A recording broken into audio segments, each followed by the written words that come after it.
ತಪ್ಪದೇ ಮತ ಚಲಾಯಿಸಿ ನ್ಯಾಯಾಧ್ಯಕ್ಷೆ ಅಕ್ಷಿತಾ ಮುಂಡಗೋಡ ದೇಶಾದ್ಯಂತ ಮುಕ್ತ ಮತ್ತು ನ್ಯಾಯಸಮ್ಮತ ಚುನಾವಣೆ ನಡೆಸಲು 1950ರ ಜನವರಿ 25ರಂದು ಭಾರತದ ಚುನಾವಣಾ ಆಯೋಗ ಸ್ಥಾಪನೆಯಾಯಿತು ಎಂದು ಇಲ್ಲಿನ ಜೆಎಂಎಫ್ಸಿ ನ್ಯಾಯಾಲಯಕ್ಕೆ ನ್ಯಾಯಾಧೀಶ ಅಕ್ಷಿತಾ ಸಿಆರ್ ಹೇಳಿದರು. ಪಟ್ಟಣದ ತಹಶೀಲ್ದಾರ್ ಹಾಗೂ ಸಹಾಯಕ ಮತದಾರರ ನೋಂದಣಾಧಿಕಾರಿಗಳ ಕಾರ್ಯಾಲಯದಲ್ಲಿ ನನ್ನ ಭಾರತ ನನ್ನ ಮತ ಘೋಷ ವಾಕ್ಯದೊಂದಿಗೆ ಭಾರತ ಚುನಾವಣಾ ಆಯೋಗದ ಸಂಸ್ಥಾಪನಾ ದಿನಾಚರಣೆ ಅಂಗವಾಗಿ ನಡೆದಂತಹ 16ನೇ ರಾಷ್ಟ್ರೀಯ ಮತದಾರರ ದಿನಾಚರಣೆ ಕಾರ್ಯಕ್ರಮವನ್ನು ರವಿವಾರ ಉದ್ಘಾಟಿಸಿ ಅವರು ಮಾತನಾಡಿದರು. 2011ರಲ್ಲಿ ಭಾರತ ಸರ್ಕಾರ ಭಾರತದ ಚುನಾವಣಾ ಆಯೋಗ ಸ್ಥಾಪನೆ ದಿನವನ್ನ ರಾಷ್ಟ್ರೀಯ ಮತದಾರರ ದಿನಾಚರಣೆಯನ್ನಾಗಿ ಆಚರಣೆ ಮಾಡಲು ತೀರ್ಮಾನಿಸಿತು. 18 ವರ್ಷ ತುಂಬಿದ ಎಲ್ಲರೂ ಮತದಾನ ಮಾಡಬೇಕೆಂದು ನಮ್ಮ ಸಂವಿಧಾನ ಗುರುತಿಸಿದೆ.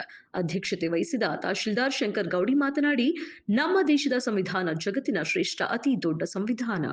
ಭಾರತದಲ್ಲಿ ನಿರ್ಭೀತ ಮತ್ತು ಸ್ವತಂತ್ರ ಚುನಾವಣಾ ಆಯೋಗಕ್ಕೆ 324ನೇ ವಿಧಿ ಅವಕಾಶ ಮಾಡಿಕೊಟ್ಟಿದೆ. 18 ವರ್ಷ ಮೇಲ್ಪಟ್ಟವರು ವಯಸ್ಕರ ಮತದಾನ ಪದ್ಧತಿ ಮೂಲಕ ತಮ್ಮ ಜನ ಪ್ರತಿನಿಧಿಗಳನ್ನು ಆಯ್ಕೆ ಮಾಡಬಹುದಾಗಿದೆ ಎಂಬುದನ್ನು 326ನೇ ದಿನ ವಿಧಿ ಹೇಳುತ್ತದೆ. ಜಗತ್ತಿನ ಅತಿ ದೊಡ್ಡ ಪ್ರಜಾಪ್ರಭುತ್ವ ರಾಷ್ಟ್ರ ನಮ್ಮದಾಗಿದೆ. ಮತದಾನ ಮೂಲಕ ಪ್ರಜೆಯ ಪ್ರಭು ಎಂಬುದನ್ನು ನಾವು ತಿಳಿಯಬಹುದಾಗಿದೆ. ಮತದಾರರ ನೋಂದಣಿ ಮತ್ತು ಚುನಾವಣೆ ನಡೆಸುವುದನ್ನು ನಾವು ಭಾರತದ ಚುನಾವಣಾ ವ್ಯವಸ್ಥೆಯಲ್ಲಿ ನೋಡುತ್ತೇವೆ. ಜಗತ್ತಿನ ಹಲವಾರು ರಾಷ್ಟ್ರಗಳು ನಮ್ಮ ಭಾರತದ ಚುನಾವಣಾ ವ್ಯವಸ್ಥೆಯನ್ನ ಅನುಸರಿಸಿ ಚುನಾವಣೆ ನಡೆಸುತ್ತೇವೆ ಎಂದರು. ಇದೇ ಸಂದರ್ಭದಲ್ಲಿ ಮತಗಟ್ಟೆ ಅಧಿಕಾರಿಗಳಿಗೆ ಕಿಟ್ಗಳನ್ನು ವಿತರಿಸಲಾಯಿತು.